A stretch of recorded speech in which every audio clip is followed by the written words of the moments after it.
Представь ситуацию. Ты в Испании случайно задел кого-то локтем в магазине или пролил на кого-то кофе. И вот момент истины. Что сказать, чтобы тебя поняли, простили и даже улыбнулись? Сегодня я расскажу, как правильно извиняться по-испански и как с помощью их не только извиниться, но и расположить к себе людей.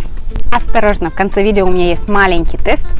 Сможешь ли ты угадать, правильно извините в конкретной ситуации? Так что смотри до конца. Когда я только переехала в Барселону, я очень часто говорила простое «perdón» практически во всех ситуациях. И однажды моя соседка на лестничной площадке просто рассмеялась и сказала: «Ты как будто все время виновата». И тогда я поняла, у испанцев действительно есть целая палитра извинений. И каждая из них работает в своем контексте. Важно не только знать, что сказать, но и как именно это сделать. Ведь извинения могут звучать совершенно по-разному в зависимости от ситуации. Иногда они теплые и дружелюбные, а порой более серьезные и официальные. Теперь давай разберем самые важные фразы, которые помогут тебе звучать естественно и не ошибиться в момент извинений. Готов? Тогда погнали!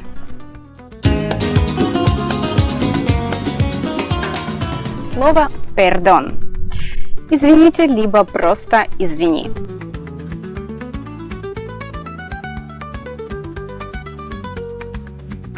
Представь себе ситуацию. Ты идешь по улице в Барселоне и случайно задел прохожего. В такие моменты, не задумываясь, ты говоришь «perdón».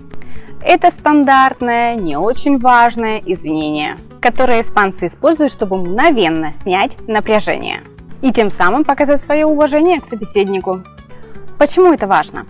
Первая и самая важная вещь, которую нужно понять, это то, что в Испании perdón используется для самых обычных ситуаций. Когда ты случайно столкнулся с кем-то, перебил в разговоре или даже когда ты опоздал на встречу. Это универсальное слово, которое возвращает спокойствие и показывает, что ты готов извиниться за свою оплошность. Это самый простой и быстрый способ избежать недоразумений. По данным исследований межкультурной коммуникации, в испаноязычных странах культура извинений тесно связана с установлением и поддержанием хороших отношений. Извинения помогают укрепить социальные связи и предотвращают конфликты. Если ты хочешь быть воспринятым как человек, который уважает пространство и время других, это слово должно стать частью твоего активного словаря. Я заметила, что мои ученики, которые только переехали в Испанию, часто стесняются использовать perdón, думая, что это слишком формально. Но как только они начинают применять это слово в повседневной жизни, они замечают, как оно мягко улучшает их взаимодействие с местными. Испанцы воспринимают это как знак вежливости и понимания. И это создает доверие между вами и собеседником. Примеры фраз: perdón, no te vi. Извини, я тебя не заметил. Perdón por llegar tarde. Извини за опоздание. Если ты часто путешествуешь по Испании или уже живешь здесь, используй perdón как свою универсальную фразу для любых ситуаций, когда ты хочешь показать свое уважение и признать свою ошибку. Слово lo siento. Мне жаль.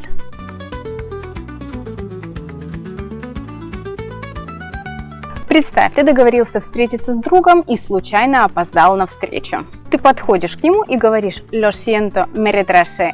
Это не просто извинение, а искреннее признание своей ошибки с элементами сожаления. И это слово несет в себе гораздо больше эмоций, чем простое perdón. Здесь ты не просто извинился, а ты действительно искренне сожалеешь о том, что доставил неудобства. Вот как разобраться, когда говорить perdón, а когда lo siento.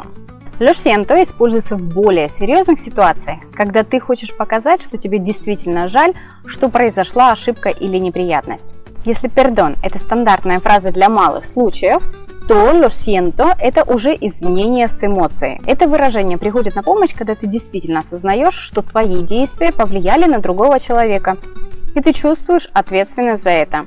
Великий испанский писатель Мигель де Сервантес писал, что искреннее сожаление сближает людей намного больше, чем тысячи слов благодарности.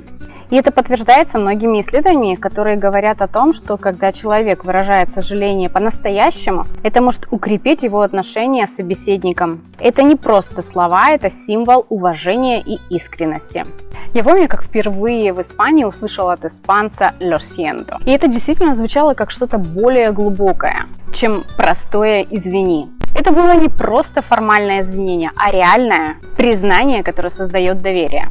Когда люди используют «lo siento», они показывают, что переживают за случившееся и хотят исправить ситуацию. Часто мы это используем на похоронах, в сложных жизненных ситуациях, а также в ситуациях, о которых я рассказала ранее. И вот несколько примеров таких фраз.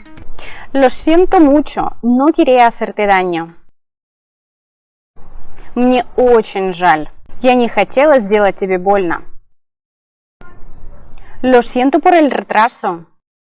«Извини за опоздание».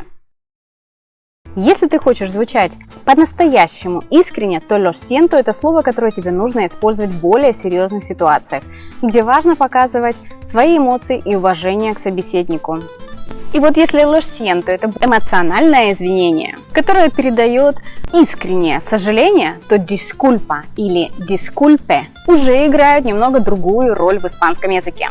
Они более вежливые и в тот же момент нейтральные. И чаще всего используются в тех ситуациях, когда тебе нужно извиниться, но как бы без глубокого сожаления.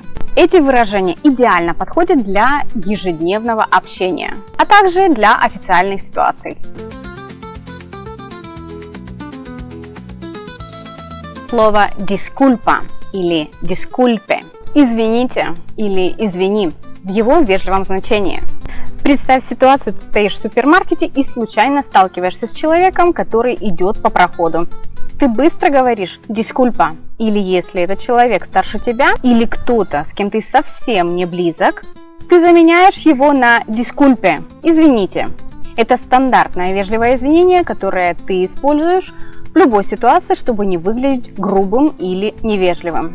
«Disculpa» подходит для большинства ситуаций, когда тебе нужно извиниться, не углубляясь в ситуацию. Извиняясь таким образом, ты не ищешь оправдания или объяснений, а просто формально выражаешь свое сожаление, чтобы продолжить свое общение без неловкости. При этом совершенно не зацикливаешься на том, что произошло, а продолжаешь дальше, как ни в чем не бывало. Помни, что сами испанцы, они очень вежливы и ценят уважение в общении. И вот эта фраза «disculpa» или «disculpe» как раз помогает сохранить этот баланс. Она не слишком формальна, но и не звучит неформально, как, например, «perdón». Это выражение идеально подходит для ситуаций, когда ты не хочешь излишне акцентировать свои извинения или излишне акцентировать внимание на той ситуации, которая сложилась, но при этом хочешь показать свою вежливость и манеры. Я часто слышу, как мои ученики используют «disculpe» при первых контактах с испанцами. Это помогает создать ощущение легкости и уважения. И что интересно, даже если ситуация не была слишком напряженной, испанцы воспринимают это как знак твоего уважения, вежливости, внимания и доброжелания. Примеры фраз. «Disculpe, ¿me puede ayudar con esto?» «Извините, вы могли бы мне помочь с этим?» «Disculpa, ¿dónde está el baño?» Извините, где находится туалет? Совет. Если ты хочешь быть вежливым и одновременно не слишком формальным, «disculpa» или «disculpe» тебе подойдут. Помни, что «disculpe» – это более формальное обращение, а «disculpa» для людей, с кем ты на «ты», например, с друзьями или близкими знакомыми. Теперь, когда мы разобрались с базовыми выражениями для извинений, давайте перейдем к более формальному варианту.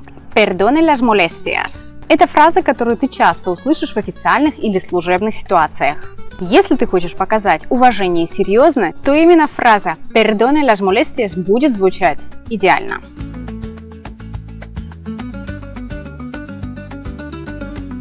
«Perdone las molestias» – «извините за неудобство». Это выражение часто используется, когда ты извиняешься за что-то, что доставило неудобства другим, например, за долгую задержку, шум или какие-то проблемы, связанные с работой. Представь ситуацию, ты заходишь в кафе, садишься, ты спешишь, а официант задерживает твой заказ. Может быть, потому что кухня переполнена или какие-то еще другие причины есть для этого, но здесь такая ситуация сложилась, когда действительно ощущается, что нужно извиниться. Так вот, официант подходит к тебе и говорит «Perdona las molestias».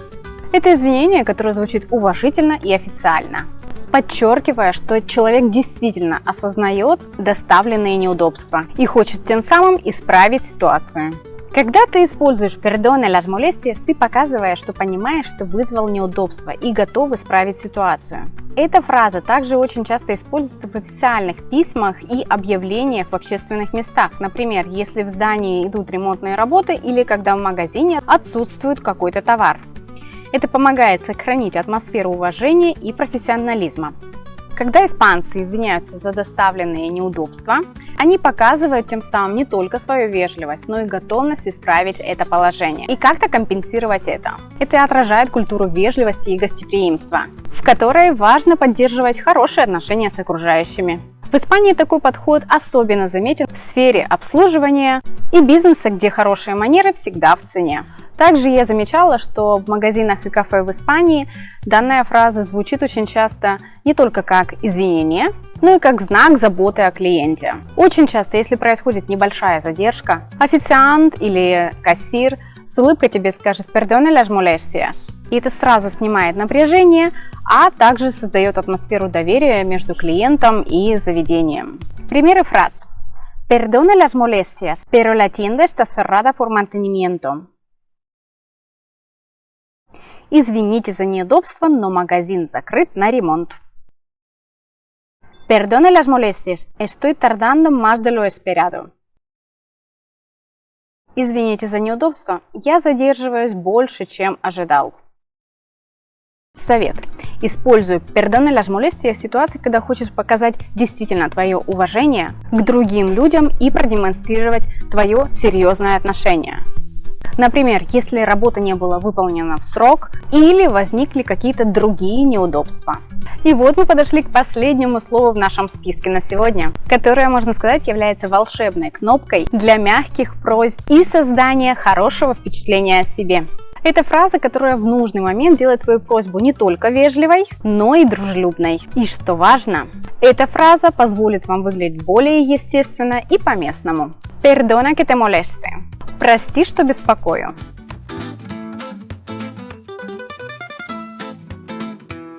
Испанцы очень любят, когда их спрашивают с уважением, и эта фраза как раз подходит для тех ситуаций, когда нужно обратиться к кому-то с просьбой, но не хочется быть навязчивым. Представь ситуацию, ты хочешь попросить соседа одолжить тебе дрель, но не хочешь быть слишком прямолинейным. Ты подходишь и говоришь «Perdona que te moleste, ¿me puedes prestar el taladro?» Прости, что беспокою, ты мне можешь одолжить дрель? Это звучит вежливо, по-доброму и показывает твое уважение к его личному пространству, а также его времени. Фраза «Perdona que te moleste» – это способ сделать твою просьбу менее навязчивой. А испанцы очень любят, когда к ним обращаются с учетом их времени, а не просто с сухой просьбой. И очень не любят, когда переходят сразу к делу. Эта фраза помогает создать более легкую и непринужденную атмосферу, при этом не сильно отдаляется от сути. По данным культурных исследований в странах с высокой ценностью личного пространства, таких как Испания, очень важно проявлять уважение в общении с другими людьми. Фраза «Perdona que te moleste» служит как раз тем индикатором, что вы не хотите вторгаться в чужое пространство и готовы попросить о помощи, не нарушая личных границ. Я часто замечаю, когда мои ученики начинают использовать в своем ежедневном разговоре «Perdona que te moleste», они становятся сразу более своими для испанцев.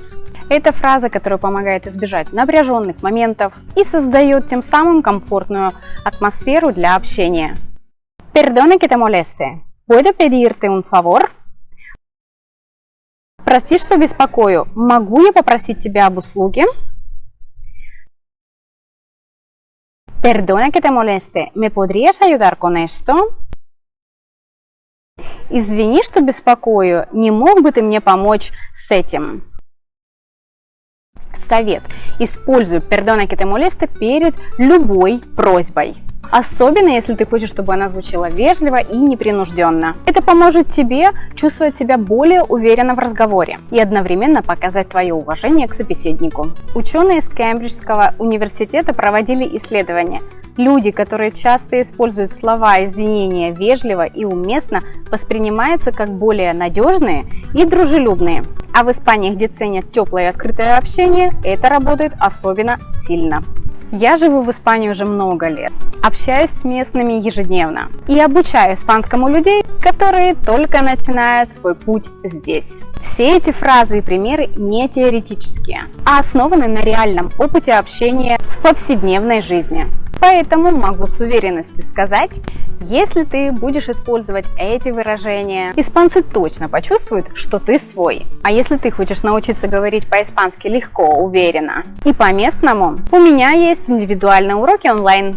Пиши мне, я помогу тебе построить твой испанский шаг за шагом. Теперь ты знаешь, какие извинения испанцы используют в различных ситуациях. А чтобы закрепить материал, давай проверим, насколько ты все запомнил, что мы обсуждали. В конце видео у меня будет маленький тест. Сможешь ли ты угадать, какое извинение использовать в разных реальных ситуациях? Так что не спеши отключать это видео, потому что прямо сейчас я дам тебе возможность продемонстрировать, как ты освоил эти фразы. Итак, давай начнем. Сейчас я буду озвучивать несколько ситуаций. А ты подумай, какое из слов и фраз лучше подойдет в каждой из них. Ты опоздал на встречу и хочешь извиниться перед другом, с которым давно не виделся. Какое извинение ты выберешь?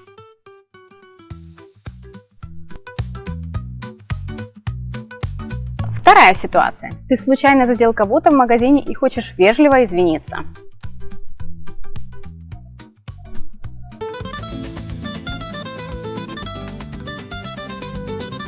Третий вариант. Ты приходишь к своему коллеге и хочешь попросить прощения за неудачное замечание, которое ты сделал вчера. Какую фразу ты скажешь? Вот такие ситуации. Напиши в комментариях, как бы ты ответил. А я обязательно расскажу, какие из них верны. И не забудь, если ты хочешь быстрее освоить разговорный испанский и уверенно использовать эти фразы, записывайся на мои индивидуальные занятия. Ну а если тебе понравился этот видеоурок и ты хочешь узнать еще больше, не забудь подписаться на канал, поставь лайк и делись с друзьями. Ну и как обычно, в следующем видео тебя ждут еще больше полезных слов и фраз, которые помогут тебе не просто выживать в Испании, а чувствовать себя как местный. Помни, что на этом канале видео выходит по вторникам и пятницам, а в разделе сообщества ты найдешь много полезных слов и фраз каждый день из реальной жизни, а не из учебников. А также спасибо тем, кто поддерживает канал. Твои донаты помогают мне создавать еще больше полезного контента для вас. Также не забывайте заглядывать в другие мои соцсети. Там вы найдете массу полезной информации касательно Испании. А на сегодня это все. До скорой встречи. Hasta luego.